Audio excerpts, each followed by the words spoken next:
Hello students, welcome to the education beast. ये video part है हमारे टॉपिक बेस्ड लर्निंग प्रोग्राम का, जिसमें हम लोग जितने भी इंपॉर्टेंट टॉपिक्स हैं वो कवर करेंगे और आपके एग्जाम की प्रिपरेशन में हेल्प करेंगे। चलिए स्टार्ट करते हैं। कैसे हो स्टूडेंट्स? तो लास्ट वीडियोस आपने देख ली, 3 वीडियोस ऑलरेडी अपलोड हो चुकी हैं। ये आपकी 4th नंबर की वीडियो है जिसमें हम लोग नेशनल इनकम को निकालना सीखेंगे। सर बीच की बहुत सारी ऐसी वीडियोस हैं जो मिस हो गई हैं।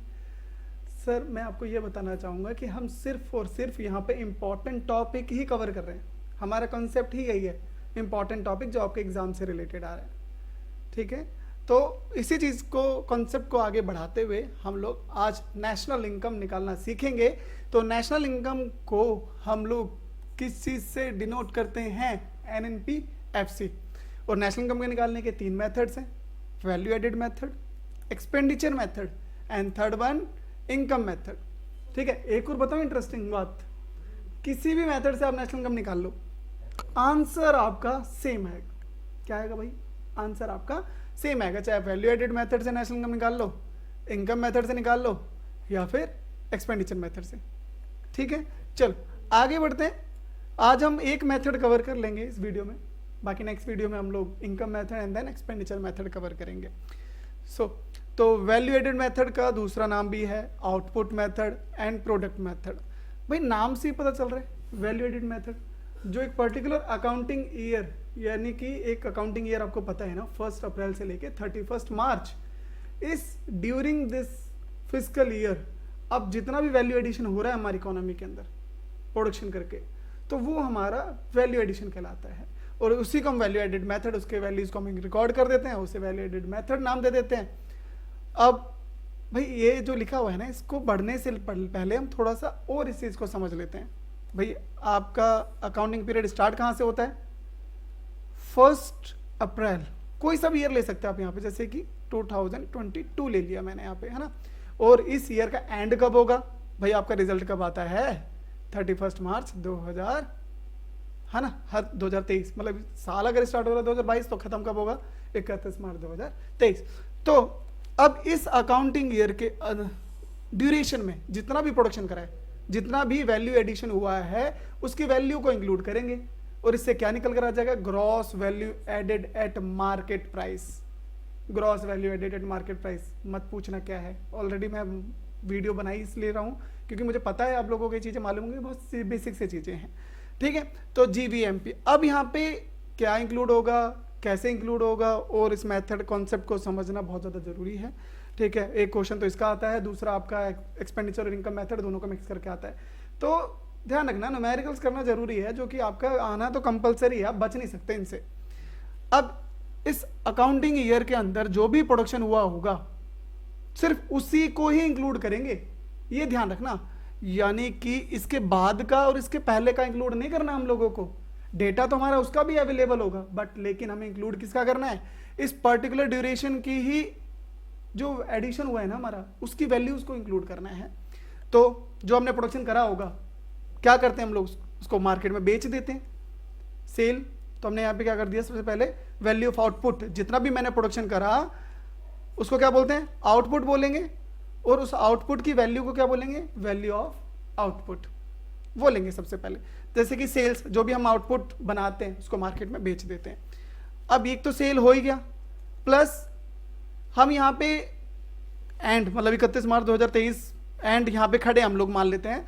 तो यहाँ पे क्या देखने को मिलेगा आपको कि हमने सेल लिया। अब end of the day of accounting year क्या सारा का सारा स्टॉक बिक चुका होता है? बताओ।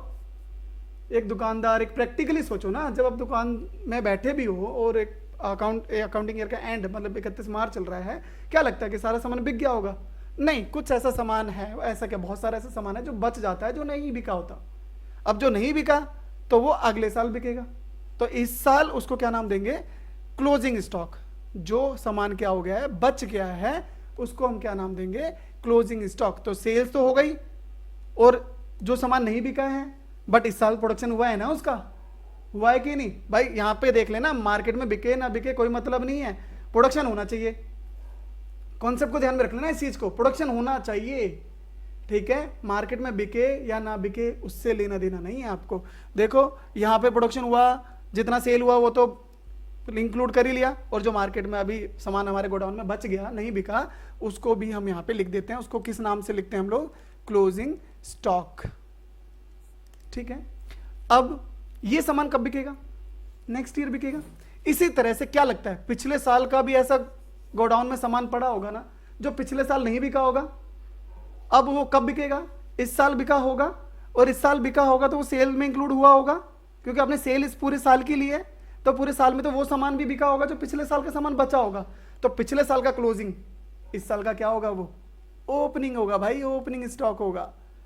तो इस ओपनिंग स्टॉक को इंक्लूड करेंगे क्या? बताओ मुझे, क्या वो इस साल की प्रोडक्शन है क्या? बताओ, सोचो सोचो। ओपनिंग स्टॉक जो पिछले साल का सामान बचा हुआ है, इस साल जो बिक रहा है या बिक गया है, क्या लग रहा है वो इस साल प्रोडक्शन हुआ है?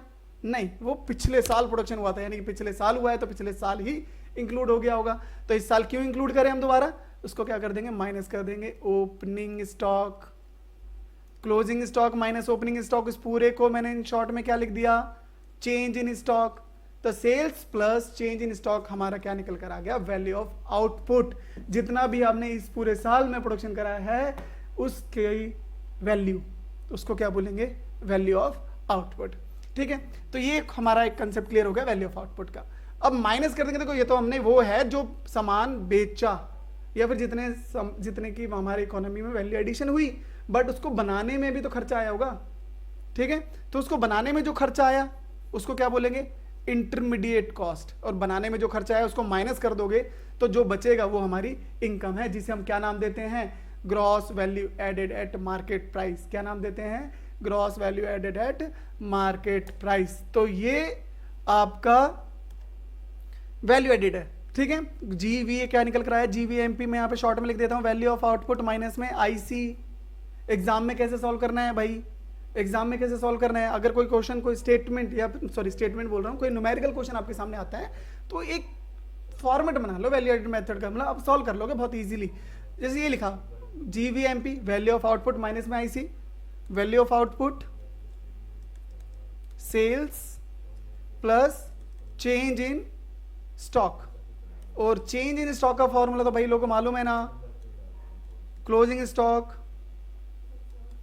स्टॉक माइनस में आईसी, क्लोजिंग स्टॉक माइनस में आईसी। अब ये फॉर्मेट आपको लिखना ही है, चाहे कुछ भी पूछा गया आपसे। मान लेते हैं नेशनल इनकम पूछा है और चीजें जो दी है ना वो आपको एज इट इज पुट करते चले जाओ। भाई जो क्वेश्चन में सेल्स दिया होगा पुट कर दो। भाई सेल्स की जगह ना कभी कभार क्या होता है, प्रोडक्शन दी हुई होती है कि आपने कितना प्रोडक्शन करा। अब प्रोडक्शन कराया तो उसको प्राइस से मल्टीप्लाई कर देना, तो क्या निकल जाएगा? आपका सेल्स निकल जाएगा। तो ये भी एक तरीका, अगर सेल्स डायरेक्टली क्वेश्चन में ना दिया हो, प्रोड्यूसिंग यूनिट क्वेश्चन में दी हुई हो, उस यूनिट को प्राइस से मल्टीप्लाई कर दोगे तो आपका क्या निकल जाएगा? सेल्स। और सेल्स निकल गया तो चेंज स्टॉक तो निकालना आता ही आपको, वैल्यू ऑफ आउटपुट आ जाएगा, फिर माइनस आईसी कर दोगे, जीवीएमपी आ जाएगा। और जीवीएमपी आ गया तो नेशनल इनकम निकालना है। नेशनल इनकम को क्या बोलते हैं हम लोग? अभी हमने पढ़ा एनएनपीएफसी। अब जीवीएमपी सॉरी नेशनल इनकम निकालना है ना। और ये चीज, अच्छा ये मेरे सामने आया ना। अब यहाँ पे ना जीवीएमपी और जीडीपीएमपी में डिफरेंस हम समझते हैं। इस चीज को समझेंगे ना तो थोड़ा सा और क्लियरिटी आएगी, नेशनल इनकम निकालने में थोड़ी आसानी हो जाएगी। अब लाइक हमारी इकोनॉमी में एक फर्म नहीं है। अगर देखो फर्म ए, firm B, firm C, 3 firm है। इस पर्टिकुलर फर्म का मैंने सेल्स ले ली, वैल्यू ऑफ आउटपुट ले लिया और आईसी ले लिया, और यहां से मैंने क्या निकाल लिया? जीवीएमपी निकाल लिया। किसका? फर्म ए का। इसी तरह से मैंने फर्म बी का जीवीएमपी निकाल लिया, इसी तरीके से मैंने फर्म सी का जीवीएमपी निकाल लिया। मान लेते हैं हमारी इकोनॉमी में 3 ही फर्म है, माना है ना, ध्यान रखना, माना मैं क्या बोल रहा हूँ। तो हमारी इकोनॉमी में 3 ही फर्म है, फर्म ए, फर्म बी, फर्म सी। इन तीनों फर्म का मैंने जीवीएमपी निकाला और जीवीएमपी तीनों फर्म का मैंने ऐड कर दिया, और जो ये निकल कर आया ना वो क्या होगा? जीडीपीएमपी। जीडीपीएमपी हमारे पूरे देश की होती है, नाम से है ग्रॉस डोमेस्टिक प्रोडक्ट, है ना। तो ये जीवीएमपी एक पर्टिकुलर फर्म का होता है।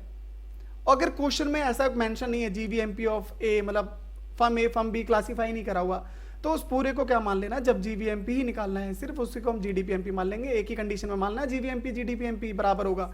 कब? जब क्लासीफाई नहीं करा हुआ फर्म ए फर्म बी फर्म सी, तीनों का टोटल दिया हुआ है। तो वहाँ पे GDPMP GBMP लिख लोगे, कोई प्रॉब्लम वाली बात नहीं है। आगे बढ़ते हैं, नेशनल इनकम कैसे निकालेंगे। जैसे NNPFC हमारा नेशनल इनकम है, आपने GDPMP निकाल लिया। अब ग्रॉस से, ध्यान से समझना इसको, ये क्या है, नेट नेशनल प्रोडक्ट, और ये क्या है, ग्रॉस डोमेस्टिक प्रोडक्ट। अब ग्रॉस से नेट में जब जाते हैं ना तो माइनस में डेप्रिसिएशन करते हैं। डोमेस्टिक से नेशनल में जाते हैं तो प्लस NFIA करेंगे, NFIA net factor income from abroad. और MP से FC में गए तो माइनस में NIT। अगर आपको लग रहा है कि ये चीजें आपको कन्वर्ट करनी नहीं आती, इनमें प्रॉब्लम है, तो आप हमें ना कमेंट कर देना इस वीडियो के नीचे, जिसमें हमें यार आप लोग लिख देना कि हमें ये कन्वर्ट करना भी सिखा दीजिए सर, ये हमें आता नहीं है, तो इसकी भी एक अलग से वीडियो बना देंगे और आपको प्रोवाइड करवा देंगे, जिससे आपको ये क्लैरिटी हो जाएगी कौन सी चीज़ जब कन्वर्ट करते हैं तो क्या प्रोसेस होता है और किस तरीके से कन्वर्ट करते हैं। ग्रॉस से डोमेस्टिक में जाते हैं तो क्या प्रोसेस होता है, डोमेस्टिक से नेशनल में जाते हैं तो क्या प्रोसेस होता है, नेशनल से डोमेस्टिक में जाएंगे तो क्या प्रोसेस होगा, MP से FC में जाएंगे तो क्या प्रोसेस होगा। ये सारे कन्वर्ट करने का प्रोसेस हम पूरे एक ही वीडियो में हम आपको दिखा देंगे, ठीक है। तो अभी मैं ये मान के चल रहा हूँ आप लोगों को आता होगा, उसी के बेसिस पे ये वीडियो बन रही है, ठीक है। तो ये तो हमारा हो गया नेशनल इनकम में कन्वर्ट करने का एक वैल्यू एडेड मेथड जो हमने कंप्लीट कर लिया, सॉरी। तो इसमें एक और प्रॉब्लम आती है, क्या, कभी कभी ना क्या होता है, लिख लो कभी नोट के तरह, और ये सारी चीज़ें ना आपको ना इसके नोट्स आपको अवेलेबल मिल जाएंगे, आपको डिस्क्रिप्शन में लिंक अवेलेबल होगी, उस लिंक पे आप क्लिक करेंगे, अटैचमेंट में जाएंगे और वहाँ पे आप डाउनलोड कर लेना प्रॉपर नोट्स और इस वैल्यू एडेड मेथड के न्यूमेरिकल्स जो आपको प्रैक्टिस करनी है। प्रैक्टिस नहीं करोगे तो कोई कॉन्सेप्ट आपने जितना भी पढ़ा है ना वो कॉन्सेप्ट दिमाग में ही रह जाएगा, ठीक है, लिख नहीं पाओगे आप उसको, न्यूमेरिकली आप उसको अप्लाई नहीं कर पाओगे। तो उसके लिए क्या करना होगा, आपको न्यूमेरिकली आपको प्रैक्टिस करनी पड़ेगी, और प्रैक्टिस करने के लिए आपको मैंने पूरी फाइल आपको डिस्क्रिप्शन में मैंने डाली हुई है, तो वहाँ से आप प्रैक्टिस कर सकते हैं, कुछ भी डाउट होगा आप पूछ सकते हैं, ठीक है। मैंने बात कर रहे थे नोट्स, एक दो चीज़ आपको समझना जरूरी है, ये सारी चीज़ें नोट्स में अवेलेबल होगी, ध्यान रखना। अब लाइक क्वेश्चन में क्या है, डोमेस्टिक सेल्स दी हुई है, क्या दी हुई है, डोमेस्टिक सेल्स। तो यहाँ पे ना इसको सेल्स मत समझना, मतलब सेल्स का मतलब होता है अगर क्वेश्चन में सिर्फ सेल्स दिए ना, you have to assume that कि टोटल सेल, क्या है ये, टोटल सेल। अगर क्वेश्चन में सेल्स दी है तो इसको टोटल सेल ही मानेंगे, बट डोमेस्टिक सेल दिए तो ये टोटल सेल नहीं है। टोटल सेल निकालने का फॉर्मूला है क्या, डोमेस्टिक मतलब जो आपने अपनी टेरिटरी में सामान बेचा है, भाई अपने दूसरी कंट्री में भी तो सामान बेचा होगा, उस दूसरी कंट्री को जब सामान बेचते हैं उसको क्या बोलते हैं हम लोग, एक्सपोर्ट। तो वहां पे एक्सपोर्ट आप ऐड कर देंगे, तो एक्सपोर्ट को आप एक ही कंडीशन में ऐड करेंगे जब क्वेश्चन में डोमेस्टिक सेल्स दी हुई हो। अगर क्वेश्चन में डोमेस्टिक सेल्स नहीं दी हुई तो आपको एक्सपोर्ट की कोई ट्रीटमेंट नहीं करनी, ध्यान रखना। एक्सपोर्ट क्वेश्चन में दिया होगा बट आपको ट्रीटमेंट नहीं करनी, एक्सपोर्ट की ट्रीटमेंट तभी करनी है जब क्वेश्चन में डोमेस्टिक सेल्स दिया हो, अदरवाइज इग्नोर कर देना, ठीक है। नेक्स्ट भाई एक और नोट देख लो, ऐसा है सेम चीज आपका डोमेस्टिक IC के साथ है। क्वेश्चन में डोमेस्टिक IC नहीं लिखा होगा, क्या लिखा होगा, purchase of raw material from domestic market लिखा होगा, तो वो समझ लेना रॉ मटेरियल है तो IC है, मैंने पहले ही बताया था IC वाले कॉन्सेप्ट जब हमने क्लियर करा था, ठीक है। तो purchase of raw material from domestic market, तो वहां पे भी हमें टोटल सेल मतलब या तो IC निकालना, तो क्या होगा, डोमेस्टिक IC। मैं पूरी लाइन नहीं लिख रहा क्योंकि इसमें टाइम हमारे पास कम है। डोमेस्टिक IC प्लस में क्या करेंगे, यहाँ पे इंपोर्ट कर देंगे, तो इंपोर्ट भी एक ही कंडीशन में ऐड करना है जब क्वेश्चन में डोमेस्टिक IC या फिर purchase of raw material from domestic market दिया हो, अदरवाइज आपको नहीं करना ऐड। तो ये छोटी छोटी ट्रीटमेंट है जो आपको ध्यान रखना है, लिख भी लेना, बहुत इंपॉर्टेंट चीज़ है। बच्चे इन चीज़ों पे ध्यान नहीं देते हैं और एग्जाम में आता है तो आप इनकी ट्रीटमेंट आपको मालूम ही नहीं होती और छोड़ देते हो आप, ठीक है। जनरली हर कोई करवाता भी नहीं ये चीज़ें, समझाता भी नहीं, तो ये चीज़ें आपने माइंड में बिठा के रखना, लिख लेना कहीं ना कहीं। दोबारा बोल देता हूँ, सेल्स अगर दिया ना तो टोटल सेल्स है, और टोटल सेल्स है तो इसको एज इट इज आप ऐड कर लेना। यहाँ पे देखो सेल्स लिखी है ना सिर्फ, ये टोटल सेल्स है। डोमेस्टिक सेल्स दिए तो आपको एक्सपोर्ट ऐड करना, अदरवाइज कुछ नहीं करना, ठीक है। तो भाई आप लोगों को सारा कॉन्सेप्ट क्लियर हो गया, तो आज के लिए क्लास यहीं विराम कर देते हैं। नेक्स्ट क्लास में नए मेथड की तरफ मूव करेंगे, इनकम मेथड। और मैंने एक चीज़ बोलना भूल रहा हूँ, जो डिस्क्रिप्शन में भाई हमारे वीडियो को सब्सक्राइब कर देना जिन्होंने नहीं सब्सक्राइब करा है, और अपने हमारे बेल आइकन को क्लिक कर देना, सो दैट आपको जब भी हम वीडियो अपलोड करें आपको सबसे पहले नोटिफिकेशन मिल जाए और आपसे कोई वीडियो मिस ना हो। चलो bye bye, thank you, take care, सायोनारा। आई होप आपको ये टॉपिक समझ आ गया होगा। एजुकेशन बेस्ड आपको एग्जाम हेल्प के साथ साथ आपके करियर ग्रोथ में भी हेल्प करता है। हम आपको all over India regular, non attending और डिस्टेंस कोर्सेज प्रोवाइड करते हैं। ज्यादा जानकारी के लिए आप हमें कांटेक्ट कर सकते हैं इन मोबाइल नंबर्स।